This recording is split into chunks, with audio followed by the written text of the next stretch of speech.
They represent Marshall well because they are the Marshall story. They come from Gassaway and Charleston. They come from the places we know, the communities we know that are small, that, we see the Marshall student now as coming from areas of maybe poverty or other places, and they fight their way to get the education that they need.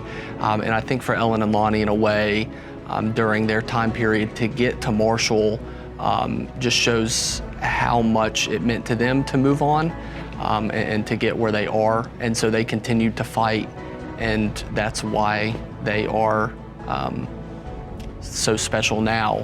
Having come from the situations that they did, to come to Marshall and then to move on to Ohio State, I think is a special story that a lot of us West Virginians and Marshall people share. Well, I think the Thompsons represent a lot of what we want to see in our Marshall graduates. That is a desire to really go out and change the world, to, in their case, go out and learn great new things that alter our understanding of the world.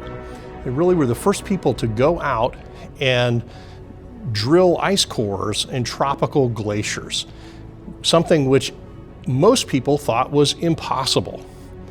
And what it's done is really help us understand all sorts of things about the history of our Earth and how the weather systems and climate operate and how they change over time.